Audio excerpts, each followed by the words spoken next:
about 10 minutes. I have no idea where this one is. It's really well disguised.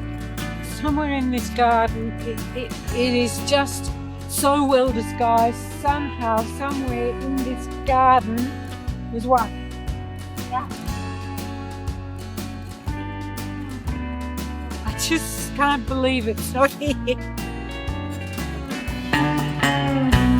In this activity, I challenged myself to go geocaching, which I'd heard about decades ago and thought that I might enjoy, but never made time to get involved. The word cache means a collection of items stored in a hidden or inaccessible place, and geocaching means using geographic information to find objects that someone else has concealed, usually in a small box or tube. I live in Australia, so my first thought was to search for an Australian geocaching website. While I did find a site, despite posting several requests to become a member, my application was never fully processed. My next step was to look for a Facebook page for a local group, and I quickly found a Geocaching Canberra, so I posted a request there for help to get started. The immediate response was not only heartening but very useful. 3 people personally offered to help me, 2 of whom said they'd be happy to meet me in person to explain how the American-based global geocaching app worked. I met one of these people at a local coffee shop. As well as explaining how the app worked and what the acronyms meant, she'd brought 2 pages of information comparing the data provided on the free version of the app versus the subscription version. With the free version, I'd be limited to only getting information about traditional caches, whereas with a subscription, I'd be able to access all the other types of caches. After coffee, we went in search of a couple of nearby caches, which we found reasonably quickly. While she found the first, I found the second. However, my initial flash of excitement was soon surpassed by the thought of, is that all there is to it? But I knew there was more, lots more, so when I got home, I signed up for the subscription version of the app, and immediately all the extra detail became available to me. My next step was to understand all the logos, acronyms, and unique terminology related to geocaching. There's millions of caches all over the world, including one in Antarctica and one deep down in the Pacific Ocean, and this was a global community I was joining with their own special language.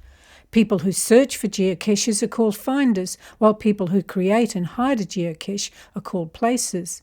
As a placer, you can't hide a cache just anywhere because you must be able to maintain it.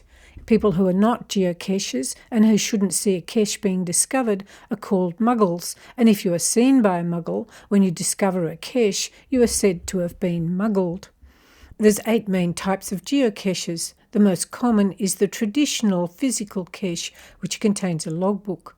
The next most common type is the mystery cache, which has a puzzle to be solved. The third most common type is the multi-cache, which includes a series of stages and is often educational.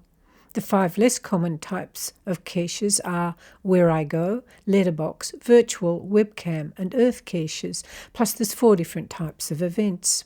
There's also a special category of mobile geocache called trackables, which are moved about by finders according to a specific mission that was defined by the original placer, such as being taken to another country. In addition, most geocaches care for the environment and local groups organise clean-up events in their local area. When deciding to search for a geocache, there are 3 essential pieces of information. The first is its degree of difficulty of discovery, which will be one of 5 levels, from very easy to extremely difficult. The second is the roughness of the terrain, which also may be one of 5 levels, from flat and accessible to requiring specialised equipment such as rock climbing gear or a boat.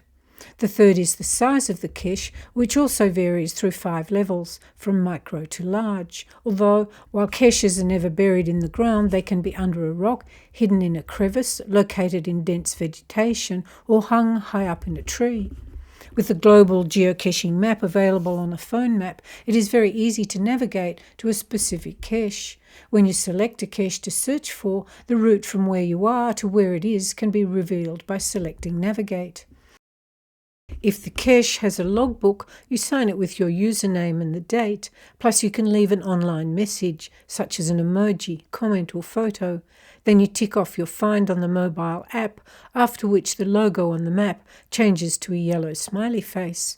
The app keeps a tally of the number of caches you've found and provides rewards such as a burst of digital glitter when you achieve a set number of finds.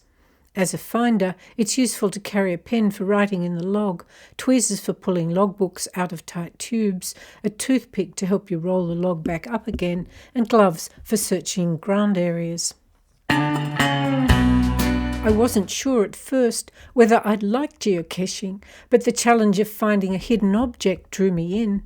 There's a lot of good things about the hobby. While geocaching can be competitive, it's primarily about community and camaraderie and exploring the great outdoors. It can be done either solo or with other people, and some sites are easy enough for children to find. It's a great motivator to exercise and travel to new places. For example, I went in search of geocaches in the local Jerrabomberra wetlands, a place I'd known about for decades but never been to, so geocaching was a good excuse to finally see the area. Good morning, here I am at the Jerrabomberra wetlands, about to look for a geocache. There's one here around the other side of this building, and I'll see how long it takes me to find it. The difficulty is meant to be 2, so it might take me a while. In addition, geocaching can be educational, with particularly multi-cache sequences providing a great learning opportunity. But did I really enjoy going geocaching? To be honest, on one hand, I loved doing it with other people, finding that it offered a great opportunity for fun and friendship. But on the other hand, when I went on my own, and particularly when I went out on a cold winter day and completely failed to find either of the 2 caches that I looked for, I didn't enjoy it at all.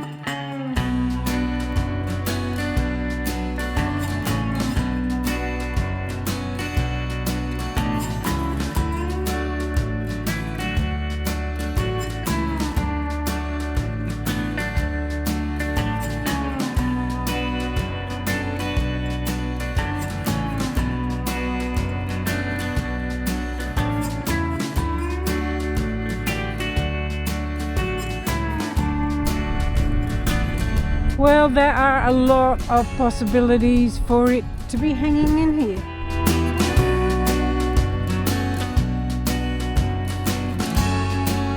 In the end, I decided that it would be a great activity in the warmer months with other people in places where I'd never been before, when I had lots of time to spare.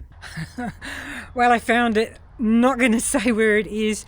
It was extremely well disguised, and it was a lot of fun finding it. So now on to the next one. I paid $71.07 to subscribe to the global geocaching website and mobile app. I also paid for coffee when I met with the 2 people who volunteered to teach me about geocaching. In my next episode, I join a one-day workshop at Thawa Valley Forge to learn how to work with leather. For more information about living your own unlived life, if you go to my website, you can download a copy of my free book, Living Your Unlived Life, Finding Contentment by Honouring Your Dreams. And if it's your thing, you could like this video and subscribe to my channel.